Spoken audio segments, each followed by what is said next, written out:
This video made possible by the ICC Stellar Surveyors and subscribers like you.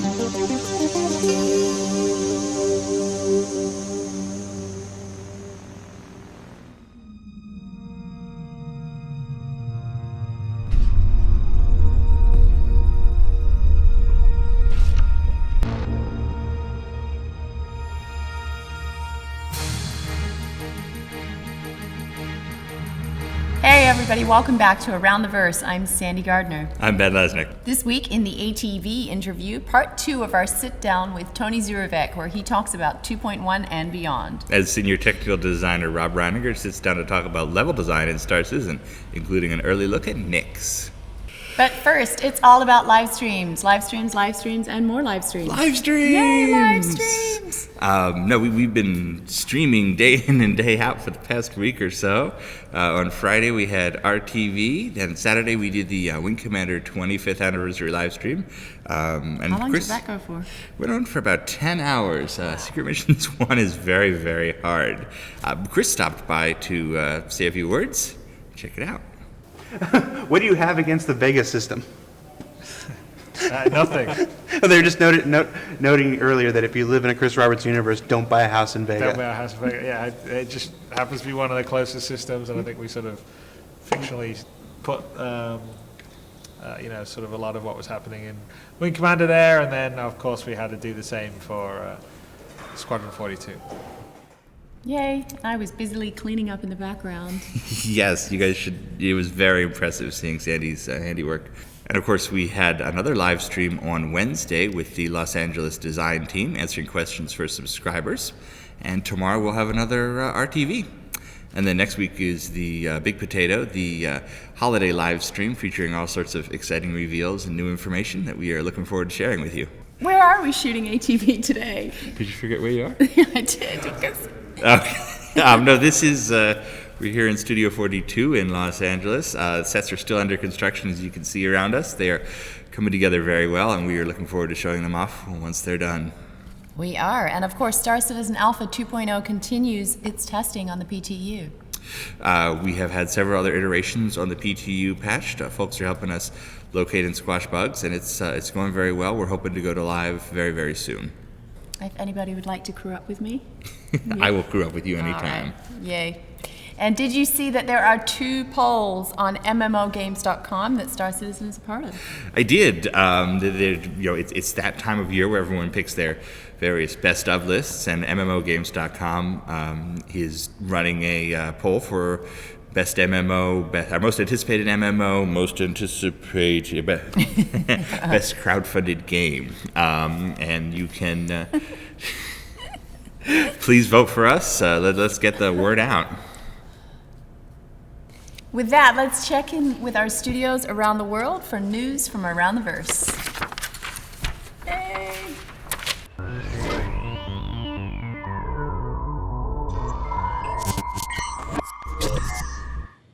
Hey everyone, here we are at Cloud Imperium Games in Los Angeles. I'm Darian Vorlick. And I am Owen Batchelor Jr. And we are here with this week's update. So starting with the technical content team, we've got our guys like Matt Intrieri, Patrick Salerno working on fixing up the constellation, giving its final polishes in preparation for 2.0. So we're kind of doing some final passes, making sure everything is nice and shiny and hail on it. So once you guys get it, it's going to look pretty awesome. So what do we got for the art team? On the art team, we've got everybody all hands on deck on the Reliant. We're trying to get that hangar ready for our next release. There's quite a bit of work going into it. We've got some areas when you guys finally see it in the hangar are going to be clearly a work in process, but it'll give you a really good idea of what the final is going to look like. And which part are you working on?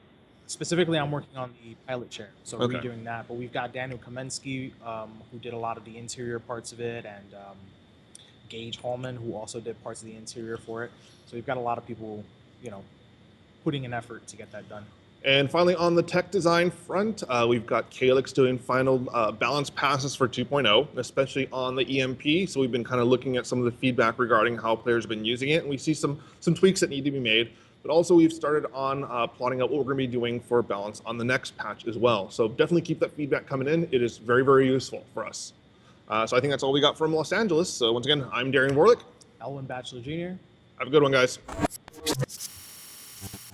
Hey guys, Jake Ross here, Associate Producer of the Persistent Universe, and I'm here with you this week to give you a little update of what we got going on in the Austin studio. So this week we are, and last week, we are doing animation work on various ships and ship weapons. We've got Jay and Daniel, Jay Brushwood, Daniel Craig, working on the Vanguard and the Freelancer and the Jean Scout. Along with a few others I won't mention, but so they're working hard on getting those various states of hangar ready, flight ready. So those will be coming online here pretty soon in different stages, and also a couple different ship weapons that'll come out here pretty soon as well, because weapons need to animate as well. We also are iterating on the shopping design. So we had a pretty good idea of the direction we were going. We started off in that direction, and we decided that we wanted to add a few different things here and there to get it closer to what Chris is envisioning. We're all on the same page now over here. So we're just iterating on the design as we are constantly doing, making the designs just bigger and better all the time. We're now headed off in the same direction, just a little bit more fine-tuned. So. Behavior will be working on the front end side of that, and we will have that out in a future release.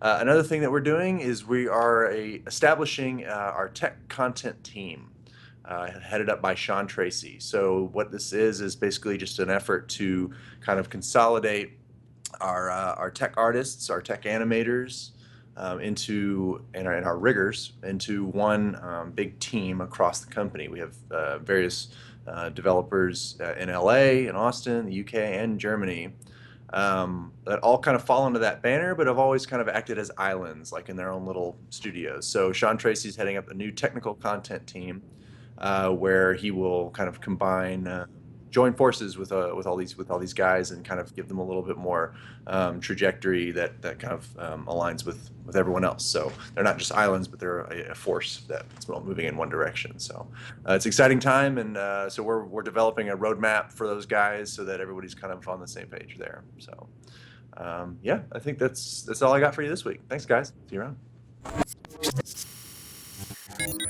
Hi guys, Tom here, and this week I've got Ricky Jutley with me. He's going to give you guys an update on 2.0. Thanks, Tom. With 2.0 right now, we've been pushing a fair amount of builds to the PTU. Been watching a fair amount of your Twitch streams, and it's really good that we've made some progress on the performance, and you guys have kind of highlighted on that, which is cool, so thanks very much. Do you understand that the game server issues, the game server crashes are still, live and rife in builds at the moment? We've actually made a decent amount of progress on those with fixes coming in today. A few of the guys worked on a few physics issues, and that's in test with QA right now. So hopefully we get a lot more of a stable build, and you guys can see that soon.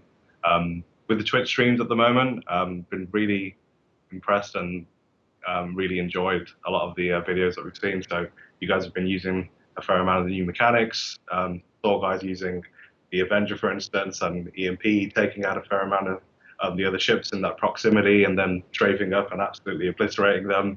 And also you guys have been showing off some of the multi-crew ships. So been watching people demo through their crew station, the different crew stations in the Constellation, and different turrets and the engineering panels in the Retaliator as well. So it's been really enjoyable watching those videos, and we'll hope to get you guys a more stable build soon, so we can go to live soon. All right, that's it for this week. Thanks for joining us, and we'll see you in the verse. Hey everyone, Brian Chambers from Frankfurt. Let me run through some of the main points that guys covered this week.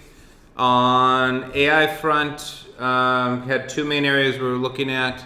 First one was ship AI and specific issues that have been reported back for 2.0. We've tackled most of those, we've got a really good grasp on them, and they're continuing to move forward on them.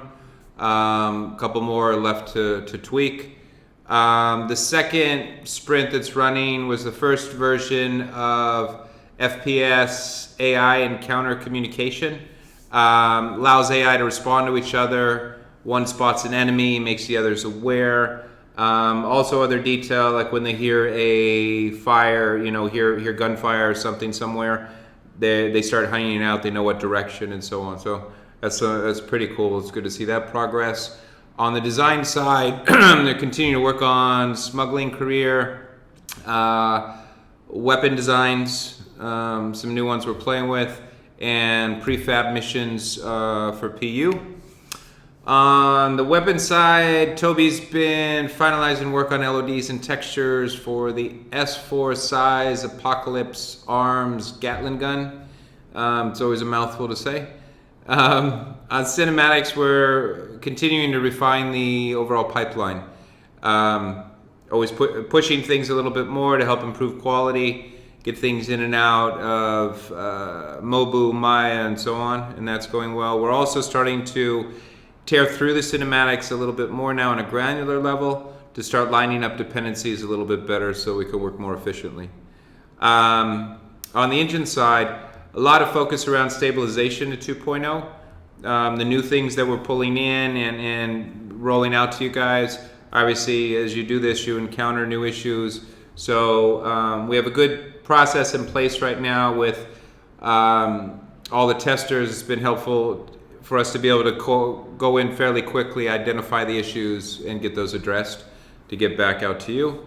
We've also been working on some other core elements that you guys will see shortly. Can't say exactly what they are or when, but it's going to be very soon, and I think people will dig it.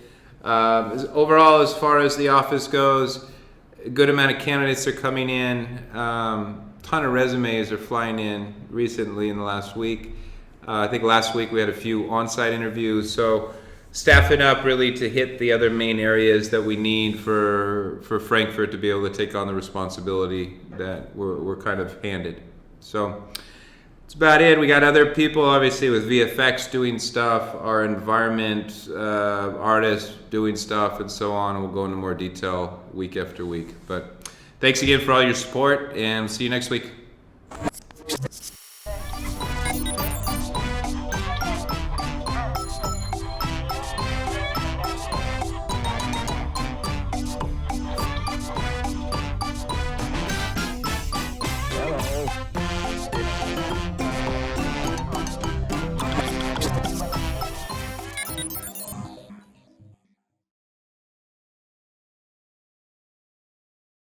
As always, a big thank you to all of our studios. Things are looking good.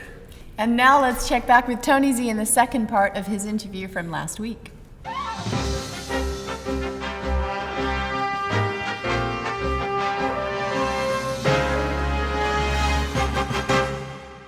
Thanks, guys. In this week's ATV interview, we're sitting down with the director of the Persistent Universe, Mr. Tony Zurovec. Tony, how you doing? Pretty good. Now, when we dropped the social module, one of the things that surprised a lot of folks is we gave them a sneak peek of the upcoming Nyx Landing Zone, and that blew lots of people away. It was a great look at what was coming next. Is there anything more you can tell us about Nyx? Yeah, Nyx will likely show up in the milestone immediately after shopping. It's interesting in that Nyx has actually been largely done for quite a while. There was one particular area, this bazaar area, that still had a lot of design details and artistic issues that needed to be worked out.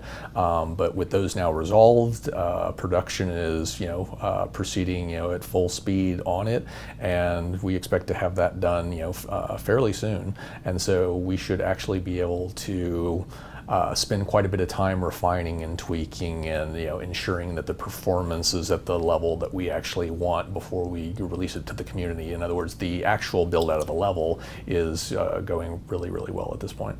Very cool. And when that time comes, do you have any thoughts about how people will access it? Will it be another destination on the elevator? That's for the short term. We're just going to cheat, and basically you're going to have the magical elevator that you can access from Area 18 or from your hangar. Obviously that will change as we get a little bit farther along, and you're gain the ability to go out in space, gain the ability to travel to different systems and stuff. But for the short term, we will just allow players to go in there, and it will just be another destination on that elevator.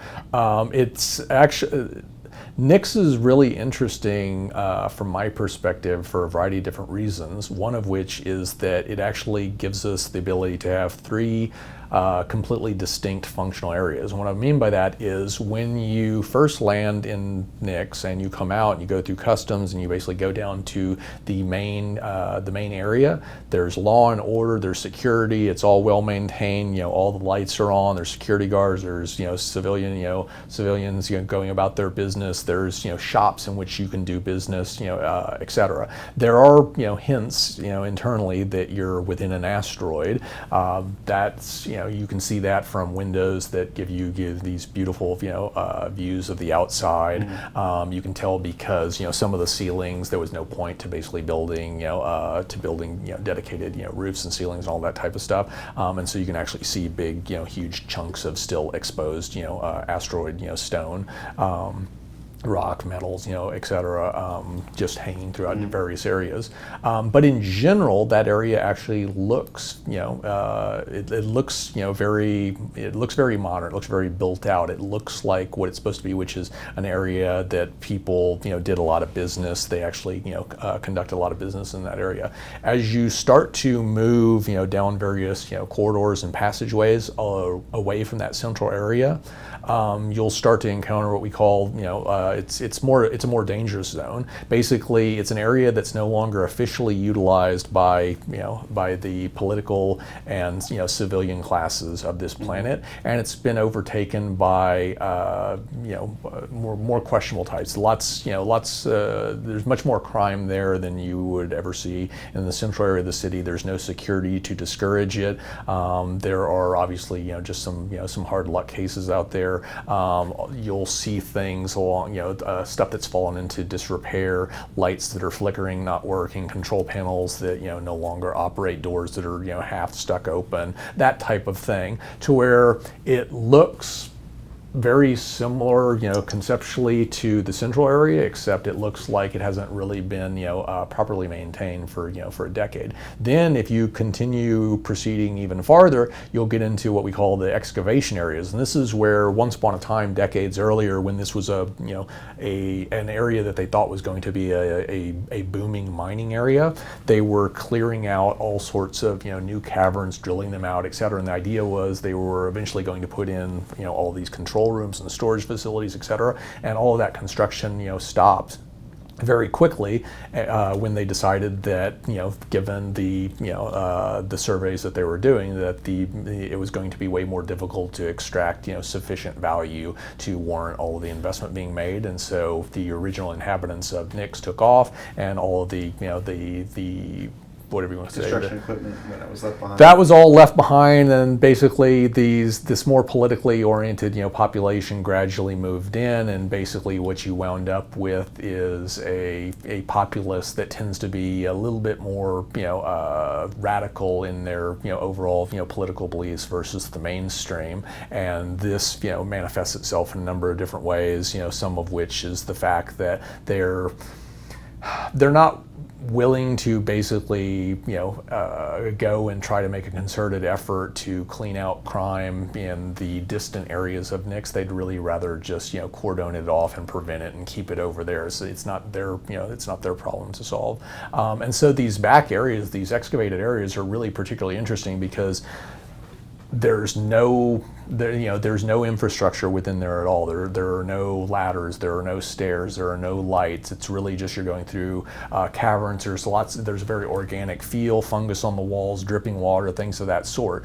And one of the things I find most interesting about that is, as a playground where we can put everything from wanted felons that are hiding out, the most nefarious criminals and stuff. That would be basically the zone where they operate from farthest away from the security forces and things of that sort. This is where you'd find a lot of illicit trading activity and stuff would be centered back in those areas. So there's a lot of potential on Nyx for players that don't want to necessarily adhere to the law, that are willing to. So when Nyx ships, whenever that is, no dates, guys, what else can we expect with that? Well, one of the other more interesting features that will come online, most likely with with the same milestone as Nyx, will be the ability to route purchases to areas other than on your person. And what I mean by that is kind of like what we were talking about earlier. When I go into a shop and I find a T-shirt that I like, or I go to a souvenir shop or whatever, and I have a list of items, what do I do with it? Obviously, in the case of clothing, you can just replace the one you have. But what if you actually want to keep the clothing you have? What if you want to, buy, a vase, but you don't actually want to carry it around, and you don't want to take the multi-minute journey back to your ship to stow it away? And so, with Nyx, we'll be incorporating features within the user interface so that when you're buying or selling, for that matter, items, you can specify as the source or destination, depending upon which one you're doing, where you want these items to go or be pulled from. And so, if I purchase something, I can basically direct its delivery for a nominal surcharge back to one of my uniquely named ships, back to my hangar, or back to my Million Mile High Club, and then once I'm back there, I can decide what I actually want to do with them. We spoke to Rob earlier today, and he mentioned there's a number of shops in Nyx, whose names escape me at the moment. What can you tell us about our shopping opportunities in Nyx? Nyx has a really interesting mix of shops, because not only does it have the more formal commercial shops like you might see on Area 18, the more established four walls, ceiling, floor, that type of stuff, lots of inventory, clearly a commercial vendor, with a good number of goods to be sold. But it's also got what we call this bazaar area, and that's where much smaller, local merchants, or actually I wouldn't call them local merchants, I'd say they're more nomadic merchants, right, basically come, and sometimes they're there for a day, sometimes they're there for a week, sometimes they've got a very set amount of inventory, and that's it. And these are guys in this one central bazaar area where you can pick up a variety of odds and ends that you don't often see within the larger, more established stores. So what kind of things can we buy in this? What was it, a bazaar? Yeah. Grand Bazaar? Yep. So in the Grand Bazaar, you'd be able to buy anything from cases of liquor to seeds that you can plant, assuming you're a farmer and interested in that type of thing. There will be all sorts of decorative items, plants that you can place, either within your Million Mile High Club or, within your hangar, things of that sort. There's going to be food for just general consumption. There's going to be a variety of, souvenirs, unique to that area and that they've imported from other areas that you could pick up. Just a wide variety of smaller items of much more limited quantity than what you would typically see in the larger, more established shops. And not just things to customize your hangar or your shop, but also yourself. That's not only that, but I'd go even farther insofar as there's actually information you can purchase that can lead to missions. There's maps that you can buy, and so really anyone that goes to Nyx, you really should make the rounds through all these guys, and it will vary. It's not always going to be the same guy selling the same stuff, and see what is actually on offer and whether it's of interest to you, on that particular day, given what you're currently doing. Wow, that's fantastic. We've taken up a lot of your time here, and thank you for it so much. Can you give us one more thing before we let you go? Beyond Nyx, a quick top-level look, Hurston, the rest of the stand system, just what's down the line for the persistent universe? Yeah, in general, not much has changed in regards to the overall order versus what I kind of mentioned, on the website, 2 or 3 months back, which is the next planet after Nyx is going to be Hurston. That one is already, starting to move, fairly quickly. Following that will likely be Crusader and then Microtech, and that's going to complete all of the, the areas that you can visit within the Stanton system.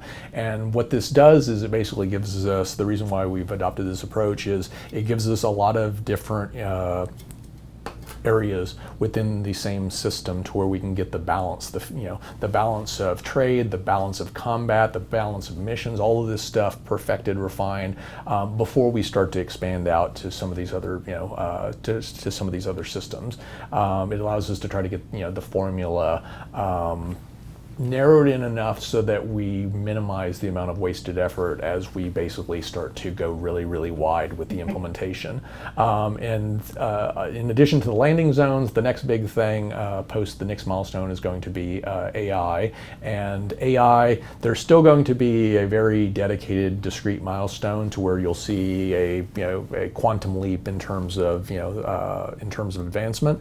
But I would say that I now believe that the AI will appear in small bits and pieces prior to that, and then you'll see one big leap. We're not going to wait, as we've kind of added additional detail to some of these intermediate milestones. We don't want to hold back on all of the AI, just for this so-called dedicated AI milestone. We'd rather roll out bits and pieces, and these will be testing specific things. In particular on AI, how many NPC characters can we actually put within a map without starting to affect performance in terms of the pathfind, in terms of the collision detection, in terms of the logic, how well is the multi-threaded the AI code actually working. So there are a number of technical reasons why we want to get out even the earlier versions of this and get that working really rock solid. And then once we go with the full-blown AI milestone, that's where we would try to show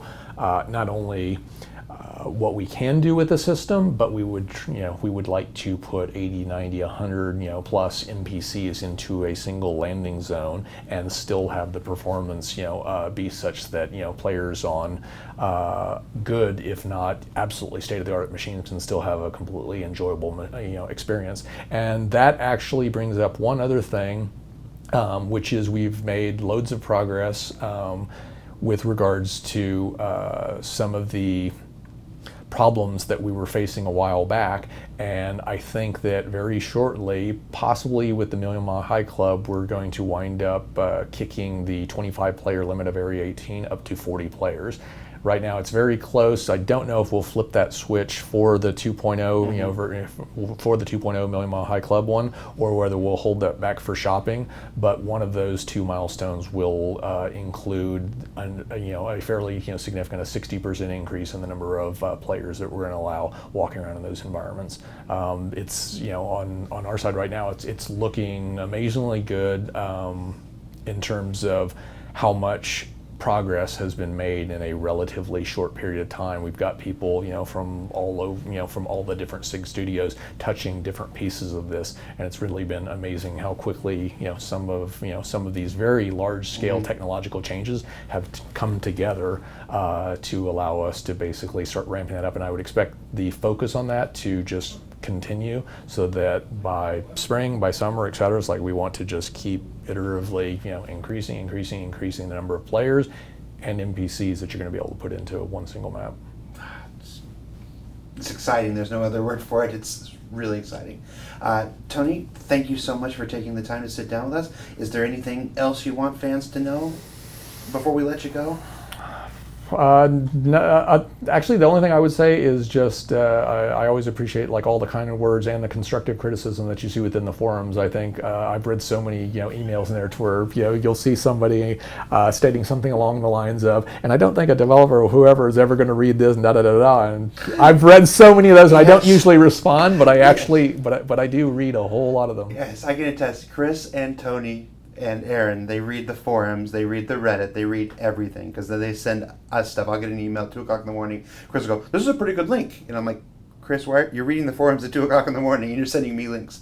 So yeah, no, it's fantastic. I'm certain our community appreciates it. Yeah, I love the constant involvement of the community, and basically at times,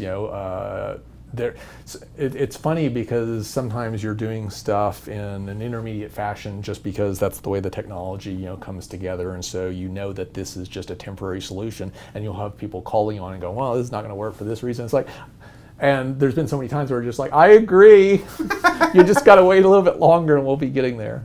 Gotcha. Well, Tony, thanks so much, and back to you guys. I wonder who talks more, Tony or Chris? I am scared to talk to either of them, so. I certainly know that Chris says quite a lot. What's that? Yeah. Yeah.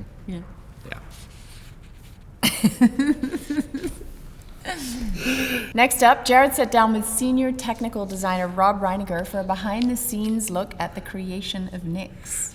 Are we still doing this? I thought we nixed it. Oh, boy.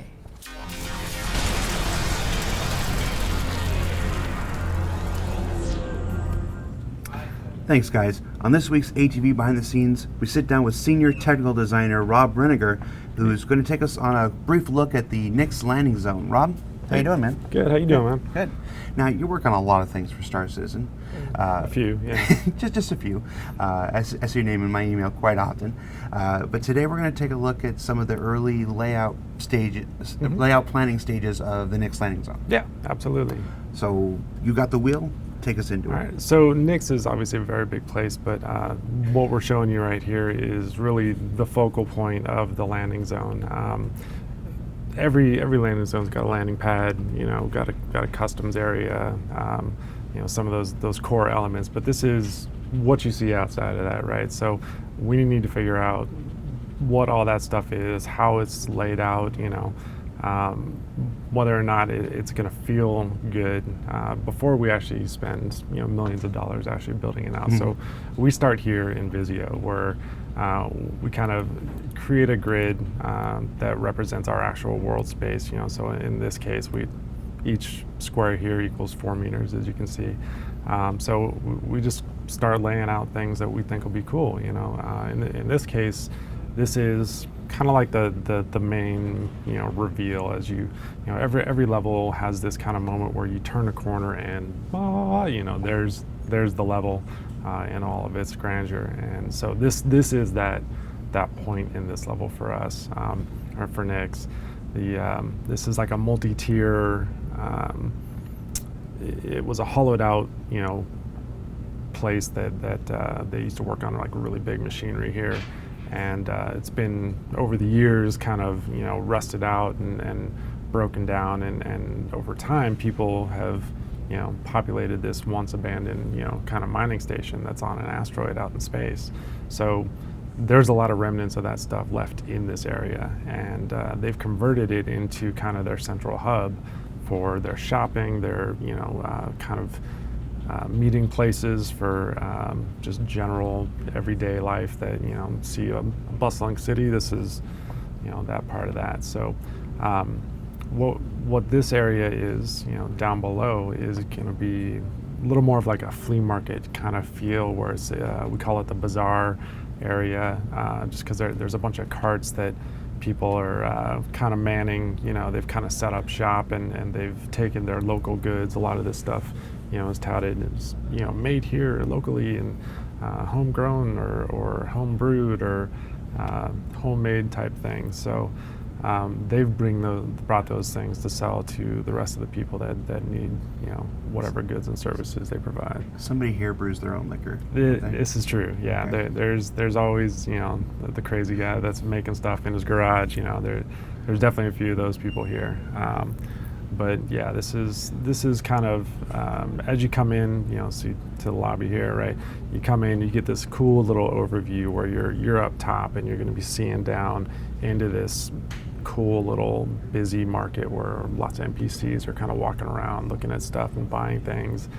You'll get the cart salesmen's, kind of hey, come over here, we got the best this or that, and it's really fresh, or whatever it is they're trying to sell people as they walk by. So we thought it'd be a really cool vibe and feel to kind of just get this overview of that scene, and highlight that in the level. And then to top off the shopping that you have down below, we have a lot of our main shops will be kind of connected to this area to a certain degree. Things like medical facility, you'll have the ability to go buy your healing kits and your bandages and your stim packs and other medical supplies. If you res, that's where you'll kind of come. So you kind of dump yourself out right into the world here. And it's kind of a thing that we try and think about when we're laying this stuff out. Like if it's off in the boonies and you have to run for 5 minutes just to get back to civilization or kind of get back to what you really care about, then that's kind of bad design, we'll say. It makes for an awkward, experience, right? You're just kind of like, oh man, I just want to get back to playing the game, and so those kinds of things are things we try and consider at this level, as opposed to building it all out in 3D and be like, oh, that didn't work, let's move this or that. It's much easier to do your explorations here in Visio then. Very much, yeah. So another shop on the bottom level is going to be conscientious objects, which is personal items. It's if you've seen Cubby Blast in Area 18, it's similar types of things. Maybe not the higher end military type tech where this will be more refurbished personal type things. The Cordries is FPS armor, components, augmentations, upgrades for your armor suits. So you might be able to buy like oxygen extender or a speed mod chip that you can plug into your armor. That kind of stuff will be sold up here. And then other than that, outside of this area, we've got like a maintenance place. So you come in, you need to refuel, get your ship repaired. All that'll be real close to the landing pad, which is unfortunately not highlighted in this area. But yeah, it's pretty busy. So can we take a look inside one of these shops? Absolutely. So this is Cafe Musain. It's the local bar. It's kind of hollowed out. Again, little background that Nyx is on an asteroid, so space is kind of a premium, right? So they just, if it existed, they're going to use it. They're not going to, spend a lot of time and energy to carve out new places. So that this is kind of themed inside, a hollowed out cave, a little more of a natural pocket of space where they've kind of thrown up walls where they could, but a little area down here will be kind of like in this small little secluded cave area. So it's like a little personal seating back here. We've got an open bar, a couple lounge areas. This back area back here was originally storage, but the little crime element might be hanging out back there and kind of owning that space, right? We get conscientious objects. So this is, entrance, come in, there's display counter. So we've got all the different, weapons and grenades, ammos, kind of displayed around the shop. You can see the multi-tier element, the stairs here. So you get kind of that height difference, which is another thing that we try and incorporate into the areas that we make. Flat is boring, right? Cordries, this was the original design for it, and this is a good example of how we kind of revise things before we really try and go to 3D with them, where that was the original layout, right? Well, we didn't think that was very interesting, so we've come up with a few additional layouts. Since these are quick and easy to make, we've come up with some more interesting things, we think, that will kind of help sell the feel of carved out asteroid, thrown together, did what they could with what they had, but didn't have all the supplies that you'd normally have on a normal home world like Area 18. So this is a good example of where we go when we get something that we're really not happy with. So the theme of Cordries, again, is the armor shop. The maintenance is, you don't need a big place for some guy to basically tell him to go fix your stuff. You're not going to be putting your ship in here, so they're going to go out to your ship and do it. So you just need to come and order the thing. So that just needed to be a small little kiosk, right? Not everything has to be big. Some may argue with that, but medical facility. You get your back rooms where you kind of respawn in, wake up on a bed, or depending on how you got there. Right, you get your front area with the vending machines that have all your medical supplies, and from here we kind of go down and here's some props that we need for the bar. We need the hero prop, the booths, the tables, the dividers for the booths, bar stools, the bar top. bar top corner piece. So we try and build things in a modular set where we can kind of mix and match our Legos together, right? So just calling out a lot of these things that we think we'll need, and these get paint overs once they get kind of white boxed in the actual engine, and a lot of props, environment props get called out from those. But this is the stuff that I, as a designer, care about, right? And this grows and grows and grows. Somebody's got to build all these animations. So you have to record all the animations for everybody using each prop. Do you need ships? No, I don't. Do I need characters? Yes, I do. So it's just a good way to kind of get a really fine understanding of what you need to make this thing work before you actually try and make it work. Got it. Well, Rob, that's great. Thanks for taking the time to take us through this. Nyx is our next landing zone after our Corp 18, or Area 18 rather. No, we're not going to tell you when you're going to see it, but it'll be there when it's ready. Rob, thanks so much for taking the time to take us through it, man. Absolutely. All right, back to you guys. Thank you. The system is offline.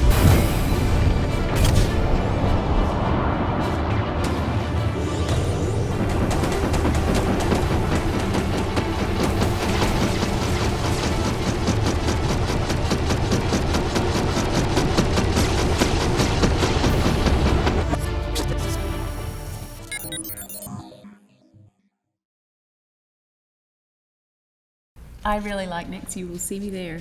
I will look for you. Add color. There's some color. No, we're really excited with how that's looking, and we can't wait to, we're kind of intentionally holding off on showing you a lot of the really cool details in Nyx because we want you to explore it, much like you did with Area 18.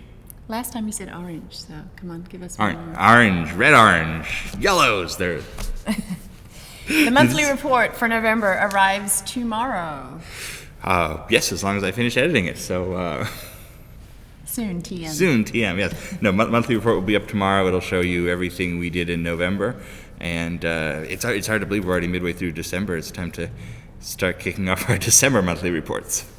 It is. But now it's time for this week's MVP. Well, here you go. Please. This week's MVP is, yay, Jim! Hooray, Jim! Jim made a fantastic Star Citizen commercial for the P-72 Archimedes, our most recent concept ship. Check it out. Okay, P-72 minus P-52 equals 0, 2, carry the P, it's, 20?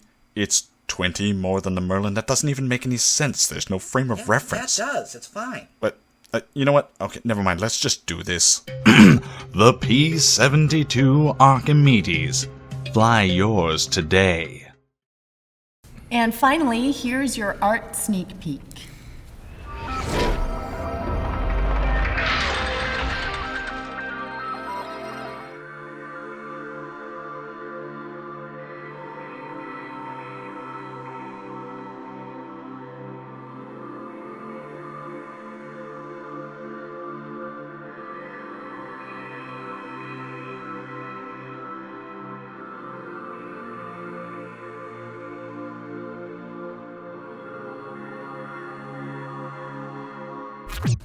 Be sure to tune into Reverse the Verse tomorrow at 11 a.m. Pacific on Twitch. We'll be talking about those freelancer images and more.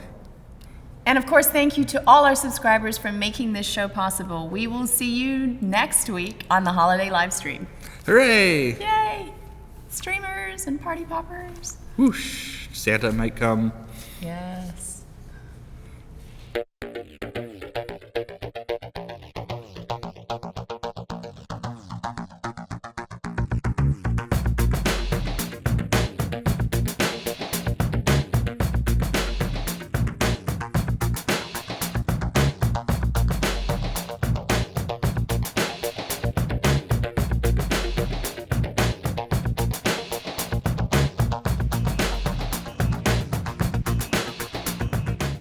I can't believe that's even written there.